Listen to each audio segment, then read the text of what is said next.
je crois que la balle est maintenant dans son camp. Le peuple a été très clair. On ne peut plus clair.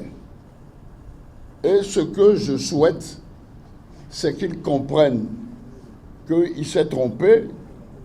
Comme on dit, errare humanum, persévérer diabolicum. L'erreur est humaine. C'est la persévérer qui est diabolique. Et des gens, je me rappelle quand il a osé, et ça on jugera les criminels qui ont tiré sur nous.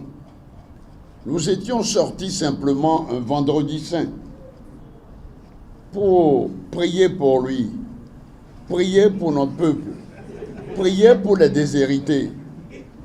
Et il a osé tirer sur nous. Je le plains, sincèrement. Sur toute l'étendue de notre territoire national et dans toutes nos circonscriptions électorales, le peuple béninois a apporté dans les urnes, librement, calmement,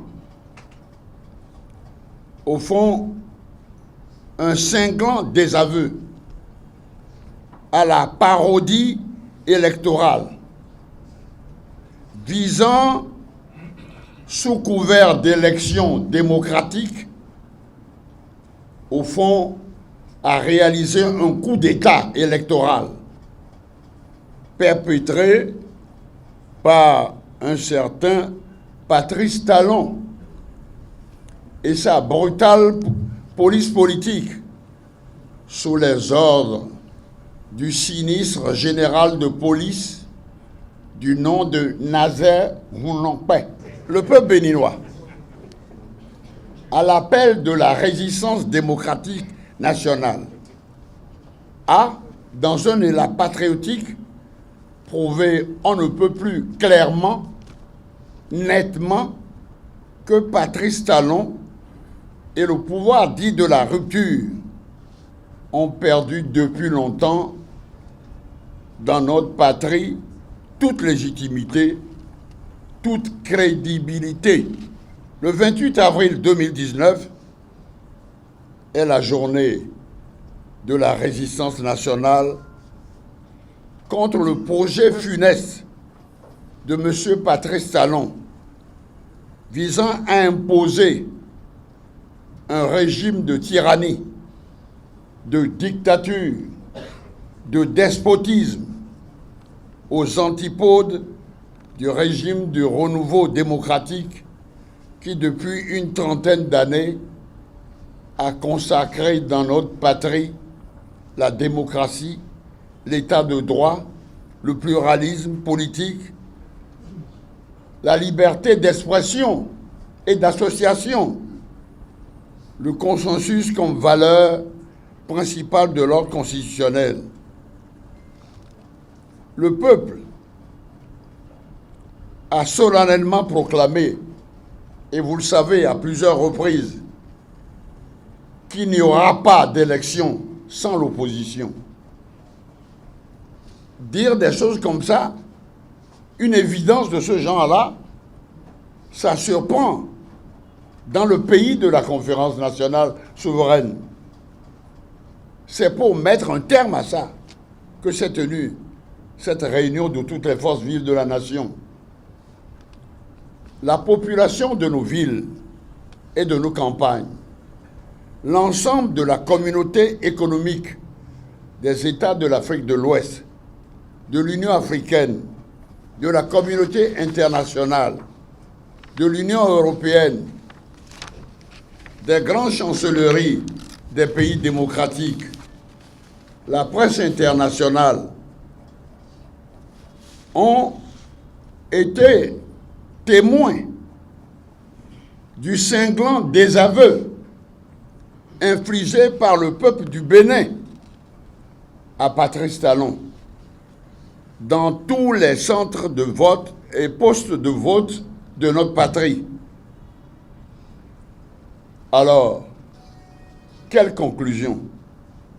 Il importe enfin, devant le souverain qu'est le peuple, que M. Patrice Talon tire toutes les conséquences du rejet à plus de 96% de son projet néfaste, dictatorial, de nomination de l'ensemble des 83 députés que compte notre Assemblée nationale.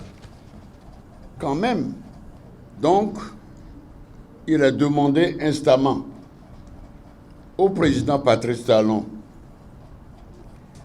qui présente sans délai.